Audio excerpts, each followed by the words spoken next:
Donc on commence si Dieu veut, on est à la lettre tête et on va faire les derniers articles. Alors, Talit Levana. Talit Levana, littéralement, c'est un talit blanc. Évidemment, d'un point de vue grammatical, talit c'est un féminin, mais talit, que vous devez savoir, n'est pas un mot hébreu. Talit c'est un mot araméen. Dans la Torah, il n'y a pas de talit. Dans la Torah, il y a un vêtement, ça s'appelle le beged, et sur ce vêtement qui s'appelle le beged, on met des tzitzit.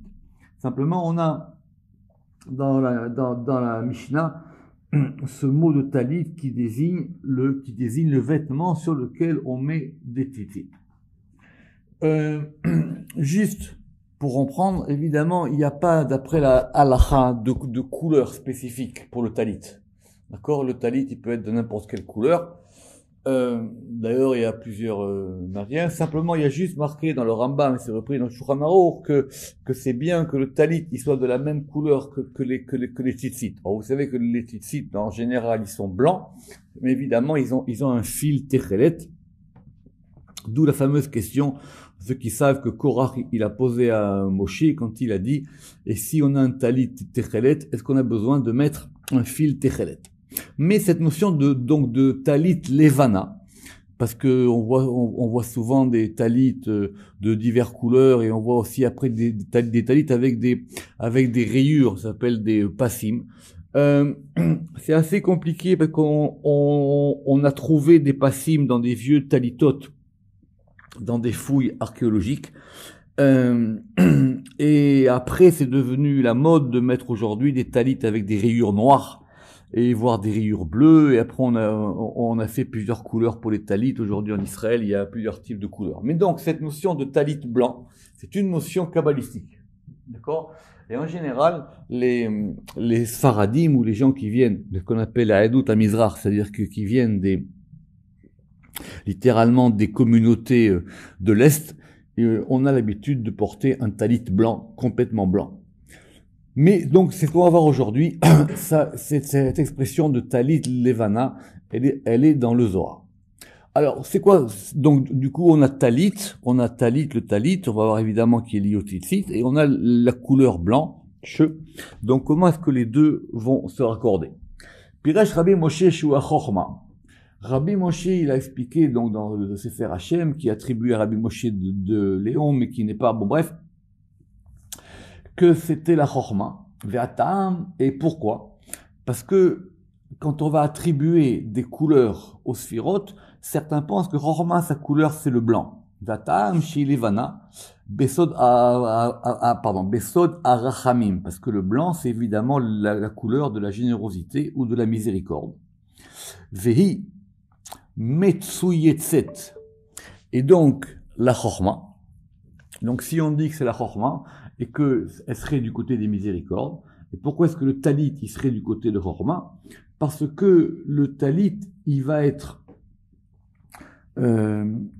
frangé, voilà, si on veut trouver un mot en français, de Metsuyetzet, c'est-à-dire, on va lui mettre des tzitzit, et Besod Lamed Bet Routine, qui correspondent aux 32 fils. En fin de compte, il n'y a pas 32 fils, mais il y en a 8 de chaque côté. Donc 8 fois 4, 32. Et en fin de compte, c'est quoi ces 8? Ce sont 4 qui se divisent en 2. C'est pour ça que le talit, il y a 4 côtés. Et évidemment, cette notion de lève, qui correspond à 32, elle est liée à Chochma par le secret des Lamed Bet Netivot, comme on a vu dans le Sefer Yetzira. Donc, en général, quand on parle des lèvres Netivot, c'est lié à ça. On a posé une question, j'ai vu il y a pas longtemps, sur le groupe, sur la notion des lèvres Netivot. Évidemment, ça n'a pas de rapport avec les Gilgulim. Il faut pas mettre des canards partout. Ve'efshar shetiye babina gamken, et c'est possible que ça corresponde aussi à la bina. Pourquoi? Parce qu'on a un très très beau verset qui est dans les Teilim, les Chen Piresh Ote Or Kasalma. Ote, ça veut dire il étend, parce que vous savez, c'est le même verbe que les itatef, c'est-à-dire se recouvrir. Vous savez que, par exemple, en hébreu, une ma'atafa, c'est une enveloppe. D'accord? Alors, c'est un verbe qu'on a composé comme ça, qui d'ailleurs correspond à la beracha qu'on fait, qui s'appelle les itatef. Littéralement, c'est s'envelopper du talit. C'est pour ça qu'il y a plusieurs manières de s'envelopper du talit. Nous, les Sfaradim, on a la manière, comme dit le Zohar, comme les Bédouins, on prend le talit et on le recouvre complètement des deux côtés pour que ce soit comme c'était comme une cape et pas simplement comme quelque chose qu'on pose par-dessus les épaules. Et le verset, il dit, Otéor, il a enveloppé la lumière, ka salma, et salma, c'est comme un vêtement. Et Aor, Babina. Donc, si on va d'après ce verset, toujours d'après Rabbi Moshe, la lumière, elle est liée à Bina. Ça, on verra pourquoi. Ve'aote, et celui qui recouvre la lumière, c'est la Chorma. C'est-à-dire que c'est le Yud, Aïnou, Yud à Chorma, c'est-à-dire c'est le Yud de Chorma, qui est Ma'outé fait, qui va s'envelopper dans la lumière de la Bina. En fin de compte, ou plutôt c'est Chorma qui enveloppe Bina. Et donc, quand on a ce Yud, ça, on l'a vu dans le Tikkun HaZohar, du coup, le Or qui était dans Bina, comme on va rajouter un Yud, il va devenir Avir. Parce que Or, c'est Aleph, Vav, Resh, et si on rajoute un Yud, ça fait Avir. Comme on l'a expliqué dans le Lashon HaZohar, voir l'article Avir dans la lettre Aleph. Ve'od Piresh Rabbi Moshe, et Rabbi Moshe, il a expliqué aussi, la notion de Talit Levana est liée à Chesed. Et on en vient donc à notre texte du Zohar. Effectivement, il n'y a pas beaucoup de références dans le Zohar où on a ces mots de Talit Levana. Et c'est où? C'est dans notre fameux Re'aya Me'emna dans Pinchas, qui d'ailleurs va reprendre mot pour mot des choses qui sont dans les introductions des Tikkuné HaZohar. Et donc, vous vous rappelez, et donc là-bas, c'est marqué donc en Resh Kafret, en 228 foliora, Kol HaKoreh Kriyat Shema Arvit V'Sharari, tout celui qui lit la prière du Shema le soir et le matin, Kilu Mekayem V'Agita Bo Yomam V'Layla, c'est comme si il accomplit le commandement de méditer la Torah jour et nuit. C'est l'avis de Rabbi Shimon. On avait fait un cours là-dessus il y a très longtemps. Il doit être encore en ligne, cette notion de l'étude de la Torah et du Kriyat Shema. Et le Zohar, il dit là-bas, tout de suite, des talit levana, parce que le talit blanc, et donc c'est là que ça apparaît, ou les imina, il est du côté droit, Misitra de Chesed du côté de Chesed. Donc c'est ce qui est marqué ici. Et donc c'est pour ça que c'est marqué dans le Zohar, Piresh qui a Tiferet, que c'est Tiferet du côté de Chesed, qui s'appelle le talit blanc. Veze les shono. Et voici donc ce texte du Zohar. Sham beyoto osek betiferet. Parce que là-bas, on parle de Tiferet. Effectivement, c'est tout ce qui est marqué après. Avant et après ce Zohar, on parle du Dmoud, du Kissé, de Yecheskiel, c'est un Zohar très compliqué. Mais le Zohar, il dit littéralement là-bas, donc que le talit blanc, ou les yimina, il est du côté droit. Misitra de Chesed, du côté de Chesed.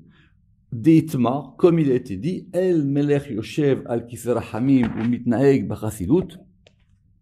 Cette fameuse phrase qu'on connaît, que Moshe, il a dite pour essayer d'atténuer la faute du veau d'or.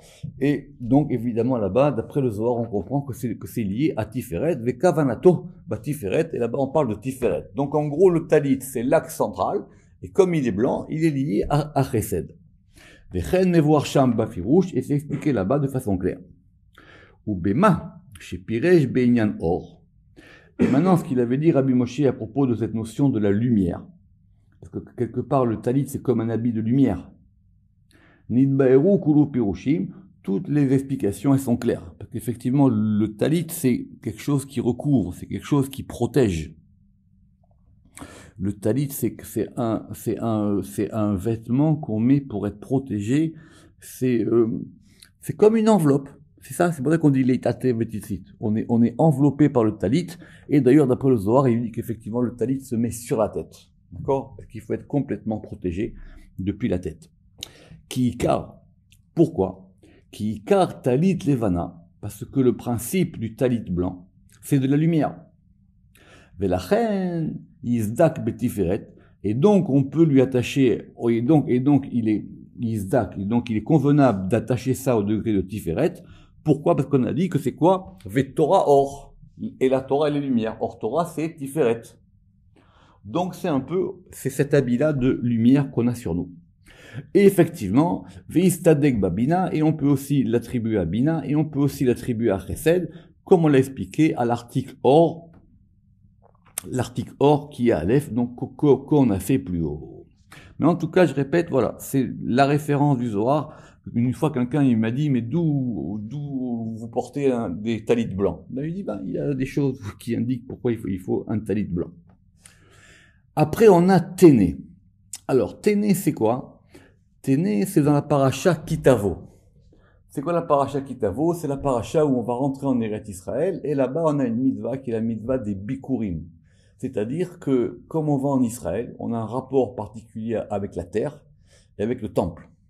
Et donc, on doit apporter ce qu'on appelle les prémices, les premiers fruits, et on va les apporter au Kohen, et c'est expliqué là-bas au début de Parashat Kitavo, et ces fruits-là, on doit les mettre dans un panier. Et ce panier, il s'appelle le Téné. Donc, on est toujours dans la lettre tête, c'est tête avec un ségol, Nun et Aleph, et Piresh Rabbeinu Bechaye, et Rabbeinu Bechaye il explique, c'est assez rare que le Ramak il cite Rabbeinu Bechaye, ça lui arrive, en tout cas ici, il le fait, dans Parashat Kitavo, que la malchoute, c'est quoi qu'on met ses fruits dans un panier? Alors il dit parce que c'est la malchoute, et la malchoute c'est le dernier du tétragramme, et ça ressemble à un panier. Et la malchoute, elle s'appelle Téné, ou Bo, Munachim Bikurim, et c'est dans ce panier-là, qui est le hé de la malchoute, qu'on va poser les Bikurim. Et c'est quoi les Bikurim? Shem Gimel Otiyot, ça correspond aux 3 lettres Yud Kevav, Shem Bikurim Vereshit Lechol Haolam, parce que les Bikurim, littéralement, c'est, comme on a dit, les prémices, c'est ce qui vient en premier. Ça vient de Milachon Bechor. Et donc c'est comme si on amenait l'origine du monde dans ce panier, au Kohen, voire dans Rabbeinu Bechaye. On continue, Tipa. Alors Tipa, vous allez dire, Tipa, je ne vois pas pourquoi on va chercher des explications kabbalistiques à un mot comme ça, mais Tipa, c'est quoi? Tipa, c'est une goutte, d'accord? Littéralement, c'est une goutte. Ça fait d'ailleurs des très jolis mots en hébreu qui ne sont pas dans la Torah, par exemple, les taftef. Les taftef, ça veut dire c'est comme une goutte, enfin, c'est comme si ça goutelle. Ou même quand on a une fuite, donc on dit que ça goutte, mais on dit en hébreu, c'est métaftef. C'est expliqué dans les Tikkunim, Bemekomot Rabim, qui a Malchut Nikret Tipa, que cette notion de Tipa, elle correspond à la Malchut. On va voir pourquoi. Et la Malchut, en tant qu'elle est un Yud. Rappelez-vous que la Malchut, elle peut être soit un Yud, soit un He. On l'a vu ça plusieurs fois. C'est très important, cette différence entre les deux. Vous vous rappelez qu'on vient de voir juste plus haut dans Téné que c'était un He. La Malchut, elle peut être les deux. Soit elle est, pour faire simple, soit elle est le dernier He du tétragramme, et c'est un He. Soit elle est la dernière lettre du Shem Ani, et c'est un Yud. Or, en tant qu'elle est un Yud, évidemment, le Yud, c'est comme une petite goutte. Nikret Tipa. Bebechinat Yud Sheba, par rapport au Yud qui correspond à elle. Pourquoi? Chez I Tipa Ahat, parce que la Malchut, vous rappelez-vous que c'est la plus petite des sphirotes. Elle n'a rien en elle. Donc, elle est ce degré le plus petit qui s'appelle la Tipa, ou Mitsida Achorma, et elle est du côté de Chorma. Pourquoi? Parce que la Chorma, et vous rappelez-vous que la Chorma, la Chorma est liée à Malchut par le fait que la Malchut, elle peut s'appeler aussi Chorma Tata. Elle s'appelle la Chorma d'en bas. Pourquoi on dit ça? Parce que si la Chorma en haut c'est un Yud, alors la Malchut aussi c'est un Yud. Simplement il y a le Yud d'en haut et le Yud d'en bas. C'est comme ça qu'on fait le lien. Ou alors la Malchut c'est un He. Si la Malchut c'est un He, le He c'est par rapport à Bina. Parce que Bina c'est la Bina d'en haut et le He d'en haut, et la Malchut c'est le He d'en bas. Simplement, la Bina, Bet Tipin. La Bina, elle correspond à 2 gouttes. C'est quoi 2 gouttes? Ici, ça va être 2 Yud. Mimata lemala, de bas en haut, ou mimala lemata, et de haut en bas. Vechen mevu arsham, et ainsi c'est expliqué là-bas. C'est dans les Tikkunim, c'est dans le, j'avais pas la référence ici, c'est c'est dans le Tikkun 19, dans le Tikkun 21 et dans les Tikkuné Zohar Hadash. D'accord. Comme c'est expliqué là-bas dans les Tikkunim. Et donc, ça veut dire quoi maintenant que la Bina, elle correspond à deux gouttes, qui correspondent à deux Yud. V'akavana shehem sheni yodin, besod vayetzer. Alors c'est une anomalie grammaticale, en tout cas c'est un point grammatical intéressant. Lorsque Dieu il a créé l'homme, là-bas le verbe de vayetzer, qui normalement ne nécessite pas deux yud, là-bas il prend deux yud, donc ça s'écrit vayetzer avec deux yud, et le premier yud il prend même un dagesh. C'est connu, pourquoi là-bas il y a marqué vayetzer avec deux yud, je crois que c'est Rashi qui ramène, ou les commentateurs classiques ramènent, que c'est un yud pour le yetzer atov et un yud pour le yetzer hara. Mais, d'après le Zohar, la yetzira, elle est faite au niveau de la bina, et donc la bina, c'est elle qui correspond à ces deux yud de la formation des choses. Amevoar, betikunim, paramim arbe, comme c'est expliqué dans les tikkunim de nombreuses fois.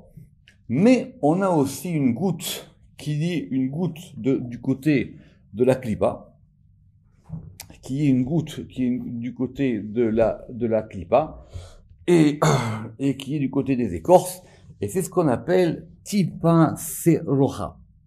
C'est quoi tipa serocha? Littéralement, c'est une goutte putride. D'accord? En fin de compte, ça correspond à la goutte de sperme de la semence de l'homme qui va créer le nouveau-né. Aboulafia, il en parle souvent, et d'ailleurs c'est marqué dans Pirkei Avot, si tu veux te remettre les choses en place, rappelle-toi d'où tu proviens, et tu proviens de cette goutte-là. Et c'est comme ça que c'est expliqué dans les Tikkunim. Alors maintenant, on va terminer sur quelque chose de technique, mais si on n'est pas précis, on va pas s'en sortir. Pour ceux qui lisent la Torah régulièrement, vous voyez bien que dans la Torah, il y a un système qui est un système de mesure. D'accord? Et donc, on a dans la Torah des unités de mesure, et on va faire aujourd'hui une synthèse des unités de mesure. Ces unités de mesure, elles servent à quoi? Eh bien, elles servent à mesurer. Elles vont servir, par exemple, à mesurer le Beth Amikdash, ou même le Mishkan. Elles vont permettre de mesurer le Mishkan, elles vont permettre de mesurer des choses, elles vont permettre de mesurer aussi des éléments dans la halacha. C'est la manière dont on mesure les choses. Et évidemment, ça correspond à des principes kabbalistiques. C'est pas pour rien, d'accord. Rappelez-vous que, par exemple, la souka, elle doit avoir une dimension minimum et maximum. Rappelez-vous que le loulav aussi. On va voir tous ces éléments-là, mais il faut les connaître. Alors, notez-le ou je vous enverrai le tableau, mais c'est important. On peut pas avancer si vous ne connaissez pas ça. La mesure minimale, c'est ce qu'on appelle le etzba. D'accord? Le etzba. Ou des fois dans la Shon Chaza, le agoudal. Mais le agoudal en hébreu moderne, c'est le pouce, mais ici c'est un doigt. D'accord? On mesure avec un doigt. Après, on a le tefar. Le tefar, c'est quoi? C'est ce qui correspond en français, ou le tefar ou le tifra, ça correspond à une palme. Il faut le savoir par cœur.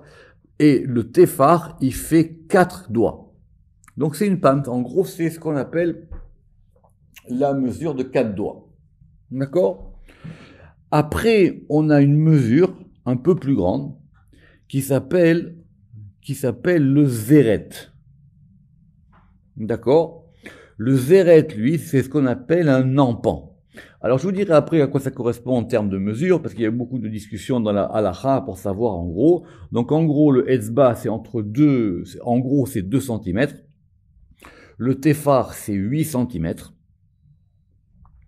Et le zéret, c'est entre 22 et 25, on va dire entre 22 et 25 cm. Et après, on a la hama. Alors, maintenant, ces mesures entre elles, d'après la Torah, elles sont reliées les unes aux autres. Donc, la hama est ce qu'on appelle une coudée. On appelle ça aussi un gomad ou une garmida. Et la coudée, elle correspond à 6 tefar. Et donc 6 tefar, ça fait 6 fois 4, ça fait donc 24 doigts. Donc en gros, ça correspond à 45 cm. Et après, on va passer aux plus grandes mesures, Les plus grandes mesures, par exemple, pour savoir Shabbat, est-ce qu'on peut se déplacer ou pas se déplacer. Et c'est expliqué dans la Tikkun HaZohar pourquoi est-ce qu'on a des mesures particulières. Donc on a une mesure qui est devenue célèbre parce qu'elle s'appelle le mil, d'accord, qui correspond en gros au miles. Et le miles, c'est en gros, c'est entre 900 et entre 900 mètres et 1 kilomètre. Et on a une mesure encore plus grande qui s'appelle la parsa. La parsa, c'est ce qu'on appelle la parasange, et ça correspond en gros entre 3,5 km et 4 km. D'accord? Et la parsa, elle vaut 4000. Elle vaut 4 fois le 1000. Je vous enverrai le tableau si vous voulez. De manière, vous n'avez pas besoin de moi, vous pouvez le trouver en ligne. C'est dans tous les bons livres. Donc maintenant, vu qu'on est à tête, on va parler du téphar. Donc c'est quoi le téphar? C'est le téphar, je répète, le téphar, c'est la mesure d'une palme qui correspond en gros à 4 doigts. D'accord? Et quand on a 6 tépharim, on a une ama, on a une coudée. Évidemment, 6 sévav. Et donc, je vous renvoie à ce qu'on avait dit sur ama. Très bien. Effectivement, comme ces deux mesures sont liées l'une à l'autre, il nous renvoie à ce qui était dit dans l'article ama. Vesham et taknu. Et là-bas, on avait rapporté les paroles de Rabbi Shimon Bar Yochai dans les Tikkunim. Et là-bas, qu'est-ce qu'on avait expliqué? Que, alors, le zéret, c'est la moitié d'une ama. Vesham mevoa, que le yud, ou chatsi ama. Le yud, c'est la moitié d'une ama. Et la ama, elle est faite de 3 tefachim. Exact. Or, qu'est-ce qu'on avait dit là-bas? C'était un vav qui est donc composé de 3 yud. Qui yud ou chatsi ama, qui sont 3 tefachim. Mais, omnam, on a trouvé dans le Raya Mehemna que le tefach, shiura des yud, que le tefach aussi, on peut le considérer comme étant un yud. Pourquoi? À propos de quoi? À propos d'un passage passionnant qui ramène dans le Zohar de Chok l'Israël, qu'on a vu plusieurs fois, qui est les 10 choses à savoir sur le repas. Vous savez que le repas, c'est le moment le plus important. La Gemara, elle dit que si on veut voir comment un homme, il se comporte, c'est pas la peine de voir ses cours, etc. Il faut voir comment il se comporte à table. Parce que tout est dans le repas. Et il y a 10 choses à savoir sur le repas. C'est un long zohar compliqué, sur la manière, sur Netilat Yadayim, sur le Kiddush, sur le Motzi, sur plein de choses. Et évidemment, le point culminant du repas, c'est ce qu'on appelle le Kos Shel Beraha, c'est-à-dire la coupe des bénédictions. Que la première coupe du repas s'appelle la coupe du Kiddush, mais celle-là, on n'a pas encore mangé. Donc c'est la coupe par laquelle on va bénir le repas, ou plutôt par laquelle on va sanctifier le repas si on fait un kiddush, par exemple, pour les fêtes. Mais il y a une coupe encore plus importante qui s'appelle la coupe de Beraha. Pourquoi? Parce que la bénédiction ne vient que sur quelque chose qui a déjà été rempli. La véritable Beraha, c'est une fois qu'on a mangé, c'est pas avant. D'accord? C'est un long sujet, c'est à propos du verre. Bon, on va pas rentrer là-dedans, on a fait des cours là-dessus. Et donc, on a des règles très particulières sur ce Kos Shel Beraha.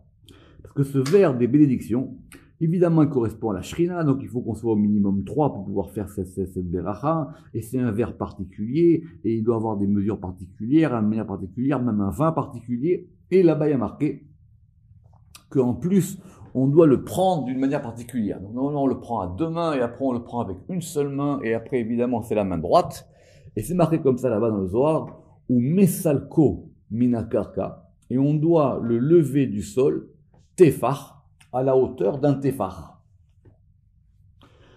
Pourquoi? Begin des hot-he, parce que la coupe elle-même, c'est le he. Begin des hot-he, iukos. Et donc, le verre, c'est le he.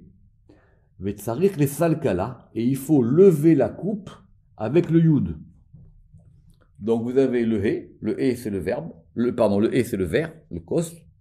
Et ce kos-là, que vous avez dans la main droite, évidemment, la main droite, elle a 5 doigts, bon, tout est assez complexe, et on va lever ce he avec un yud. Donc c'est la force du yud qui le lève. Or de là, on voit que le yud, c'est tefar. Yud Yud Tefar. Pourquoi?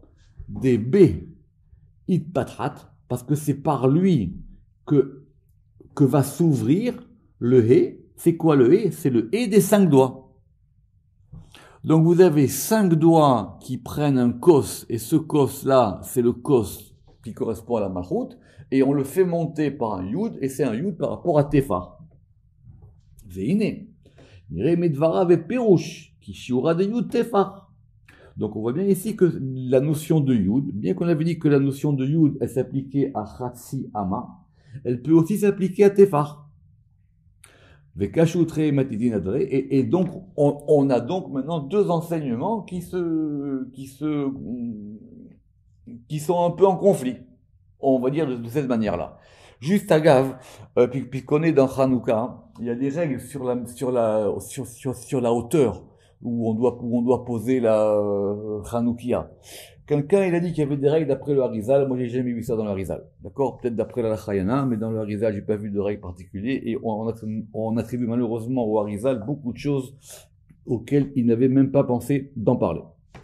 Venire la noube yeshuva amamari maele. Et donc maintenant, on voit, hein, quand on va mettre à plat ces textes-là du Zohar, qui ikar, shiur yud, que l'essentiel de la mesure du yud, elle correspond au tefar. Très bien. Pourquoi? Parce que le tefar, c'est une palme. Vous vous rappelez qu'on a dit ça? Donc, sont 4 doigts. Shehi kemitzatayad, et ça correspond à quand on va quand on va refermer la main. Vous voyez, quand on referme la main, on a cette mesure des 4 doigts là. Rappelez-vous que ça fait en gros entre 7 et 8 cm. Vechen nikra yud kometz, et le yud, c'est une lettre qui est fermée. En fin de compte, c'est comme un point. Par exemple, ça sera expliqué dans le Tikkun HaZohar que la lettre kamatz, que le point voyelle kamatz, pourquoi est-ce qu'il s'appelle kamatz? Parce que on a refermé la lettre. Le kamatz, c'est comme un point, alors que le patar, c'est ouvert. C'est pour ça que le patar, c'est un trait horizontal, alors que le kamatz, c'est un trait horizontal fermé, comme si on a un point. Et ça, c'est une notion de kemitza, et pour ceux qui veulent savoir, ça s'appelle de vekamatz à Kohen, parce qu'il y avait une offrande de farine que le Kohen fait, et cette offrande de farine, là-bas il y a marqué vekamatz à Kohen, c'est-à-dire il prend sa main, il la plonge dans la farine, et il va maintenant poigner la main pour avoir ce degré-là. C'est pour ça d'ailleurs que certains disent que le kamatz il est lié à Keter, ou à Chorma. Vechen nikra yud kometz satum. Donc le yud, c'est une poignée fermée. Comme on le voit souvent dans les tikkunim. C'est vrai parce que le yud, c'est une lettre fermée. Alors on verra après qu'on peut trouver dans le yud qu'il y a 3 aspects. Il y a une pointe supérieure du yud, il y a une espèce de grosseur médiane du yud, et il y a après un autre petit point en dessous. Ou B, it parto. Et donc maintenant, une fois qu'on va ouvrir ce yud, donc ce yud-là qui est un tefar, d'accord, il va devenir un zéret, il va devenir un empan. Donc il est plus grand. Et l'empan, il fait quoi? Et l'empan, il a la mesure de 3 tefachim. Vechen, donc, beit patah hayud. Et donc c'est comme si maintenant on ouvrait le yud. Et quand on ouvre le yud, on va avoir 3 points, 3 axes. Il y a un petit dessin ici qu'on a. En gros, ce sont les 3 axes du yud qui peuvent correspondre à 3 vaves. Et ces 3 vaves, ils font un he. Un vav au-dessus, un vav à droite et un vav à gauche. Shiu petihat yud ka noda. Et c'est comme ça qu'on comprend que la malchut, elle peut passer du yud au he. En fin de compte, le he, c'est un yud qui est ouvert. Et quand le he se ferme, il peut devenir un yud. C'est très important de comprendre cette notion des lettres ici. Az, alors maintenant, cette mesure des 3 tefarim, qui correspond donc à 3 yud, qui vont correspondre à ces 3 axes, alors je reprends. Ve'az, shiur gimel tefachim, ces 3 tefachim, qui correspondent à 3 vaves, qui vont correspondre à ces 3 vaves qui font un he. Et donc, ça correspond chez MBBH, qui correspond au Yud d'en haut. C'est le Yud d'en haut qui fait un He. Et donc, c'est quoi maintenant ces trois vaves? En gros, c'est ce qu'il expliquait plusieurs fois le Ramak dans ce qu'on a vu une fois. Par exemple, on avait dit pourquoi est-ce que la bina elle est un He. Alors il dit il y a plusieurs manières de voir le He de la bina. Mais en gros, c'est facile. En tant que la bina elle est la mère, elle porte en elle les trois axes. Elle porte en elle, si vous voulez, elle va porter en elle Abraham, Yitzhak et Yaakov. Elle va porter en elle l'axe de droite, l'axe de gauche et l'axe du centre. Et ça correspond à trois vaves. Maintenant, en elle, ces trois vaves, ils forment un He. Donc vous avez un vav comme ça, un vav comme ça et un vav comme ça. D'accord? Ça, on l'a déjà vu dans le Ramak. Et donc ça correspond Vehem, Gedula, Gevura, Tiferet, chez M, Klalut, Atzilut, qui correspondent à la généralité de l'émanation et qui correspondent aux lettres Hamash, nos fameuses lettres Hamash du Sefer Yetzira, comme on l'expliquait dans Shar Maoud Va'anagar. Et maintenant, ça c'était le grand Yud d'en haut au niveau de Chochma, et maintenant le petit Yud d'en bas, Vechen Yud Ketana Lemata, chez I Niftahat Behe. Lui aussi, il s'ouvre dans un He.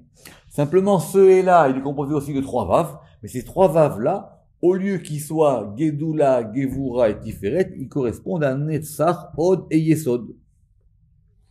Oui ou non? Qui sont au-dessus. Netzach, Od et Yesod, chez M, Alaemet, Gimel, et qui sont trois. Et ça correspond aussi à trois Tefachim, Vem, Gimel, Tefachim, Ve'ainuhe, et donc c'est ça le He, parce qu'ils sont cinq. Pourquoi ces cinq? Parce que dans les mesures du Mishkan, c'est compliqué ça, il va falloir le travailler. Parce que on a des berichim. C'est quoi des berichim? Ce sont des traverses. D'accord? Et on a le beriyach hatichon, et on a des traverses. Et on a 5 traverses. Et ces 5 traverses, elles sont totalisées dans cette mesure qui s'appelle la mesure de l'empan. Veshiuro, et sa mesure, elle est de 3 tefachim.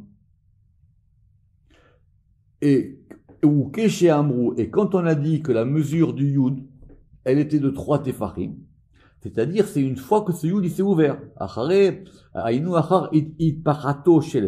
Donc c'est une fois qu'on a ouvert les 5 doigts, qui correspond au He des doigts. Et donc c'est pour ça que maintenant le He, il correspond à Zeret. Donc on a gagné maintenant que Zeret, c'est un He. Donc si on récapitule, on a dit quoi? Nous, on avait dit que la Hama, c'était un Vav, ça c'est sûr. Et on avait dit là-bas que Tepar et que Tefar, c'était aussi un Yud. Et que la moitié de la Hama, c'était aussi un Yud, parce que la Hama, elle correspond à 6 Tefachim, et le Tefar, il correspond à 4 doigts, revoir les mesures. Et quand on a dit, Zeret Vadaï, ou Keshe Amrou Shiut Tefar, ou Beyot Ayat Kemutsa, et donc quand on dit que maintenant c'est un Tefar, ça c'est quand la main, elle est fermée. Kodem Shit Patach El Zeret, avant que ça s'ouvre pour devenir un empan. Et c'est à ça qu'a fait allusion Rabbi Shimon ben Yochai. Vezeu Shiramad Rabbi Shimon ben Yochai. Dans ce passage de Bema'amar de Raya Memna, quand il a dit Beomro Deyu Tepah, Debe Itpatrat, donc il a dit que là-bas c'est un Tefar lorsqu'il va s'ouvrir, chez Oulirman, c'est pour indiquer qu'il est famille, parce que quelquefois la mesure c'est un Zeret, et le Zeret il correspond à 3 Tefarim, comme on l'a expliqué. Mais c'est aussi la mesure du Yud en lui-même, et qui va correspondre à 3 Tefarim qui sont un Yud. Enfin, qui correspond à 3 Tefarim alors que c'est un Yud. Pourquoi? Ve'ayinu, qui Yud, parce que, et on en revient à ce que je disais tout à l'heure, parce que le Yud, il a quoi? Le Yud, il a Kutsalela. Le Yud, il a une épine, il a une pointe supérieure. Ve'Kutsaletata, et il a une pointe inférieure. Vegai Bemsaïta, et il a une espèce de grosseur de tronc au milieu. D'accord? Vous avez une pointe d'en haut, une pointe d'en bas, et vous avez une espèce de grosseur au milieu. Et c'est pour ça qu'on considère ici que le Yud, il est considéré comme étant fait de 3 Yud. Vem Gimel Yudin, Nichlalim Beyud. Et c'est pour ça qu'on a dit que Ve'iluki Parmaim I Yud, Achat. Et donc, des fois, quand il est considéré comme un seul Yud, c'est un Tefar. Et quelquefois, il est considéré comme étant 3 Yud, et donc il fait 3 Tefarim. Qu'est-ce qu'il a voulu le Ramak ici? Il a voulu effectivement concilier 2 textes du Zohar qui disaient a priori des choses contradictoires, et surtout nous faire comprendre que quand on raisonne en termes de lettres, on voit mieux les choses.